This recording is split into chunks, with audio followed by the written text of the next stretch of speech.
যেখানে যেখানে তৃণমূল দখল করে রেখেছে সেসব অফিস নির্বাচনের পর বিজেপি খুলে দেবে, আর সেসব বামপন্থীদের ফিরিয়ে দেবেন জানালেন নিশীথ। কোথাও কি রামবাম জোটের ইঙ্গিত? না, এটা তো হচ্ছে গণতন্ত্র রক্ষা করার। তার কারণ গণতান্ত্রিক পদ্ধতিতে সবারই অফিস করার অধিকার আছে। কাজে ভারতীয় জনতা পার্টি গণতান্ত্রিক ব্যবস্থাকে শ্রদ্ধা করে, সেটাই হয়েছে। অধীর চৌধুরী বলেছেন মোহাম্মদ সেলিম জিতবেই। সেলিমের জেতার বিষয়ে এত আশাবাদী কেন অধীর? সেখানে তো জানেন, মানে বাম এবং কংগ্রেসের যে জোট, সেটাও একটা অনৈতিক জোট।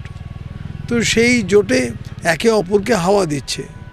ঝড় হলে টিএমসির পোয়াবারও যা মাল আসবে ঝেড়ে ফাঁক করে দেবে বলে কটাক্ষ করলেন দিলীপ ঘোষ। কী বলবেন?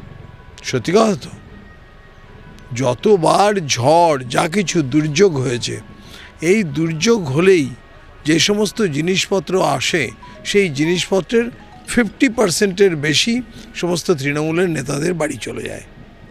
বিপর্যস্ত জলপাইগুড়ি ঝড়ে সেখানে ভোটের মরশুমে কে আগে পৌঁছতে পারে তা নিয়ে রীতিমতো প্রতিযোগিতা শুরু হয়েছে।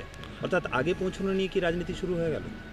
দেখুন, যখন একটা দুর্যোগ হয় তো সেই অবস্থাতে কিন্তু ভারতীয় জনতা পার্টি সবসময় মানুষের পাশে মানে থাকার চেষ্টা করে, এবং সেখানে তারা যে দলীয় পতাকা এই সমস্ত কথা ভাবে না, এবং কে বিজেপি না কে কংগ্রেস না কে তৃণমূল কে সিপিএম এটা দেখে না। যার বিপদ হয় তাকেই সাহায্য করে। ডায়মন্ড হারবার এবং আসানসোল এই দুটি কেন্দ্রে এখনো পর্যন্ত বিজেপি প্রার্থী ঘোষণা করতে পারলো না, বামেরাও পারলো না, কেন? ঠিক সময় দিয়ে দেবে, কোনো চিন্তা নেই। ভারতীয় জনতা পার্টি যথেষ্ট বিচক্ষণশীল, এবং তার নেতাদের ওপর আমাদের সকলের এবং দেশবাসীর ভরসা আছে। ঠিক সময়ে যোগ্য মানুষকে ওখানে প্রার্থী করা হবে। ফের বিস্ফোরক দিলীপ ঘোষ। তিনি বলছেন তৃণমূলের বিরুদ্ধতা তো আমিই করেছি, পশ্চিমবঙ্গে কে লড়াই করেছে? সিপিএম কংগ্রেস ছিল, এখন সেটিং বলছে। চিরদিনও সেটিং করেছে বলে দোকান উঠে গেছে।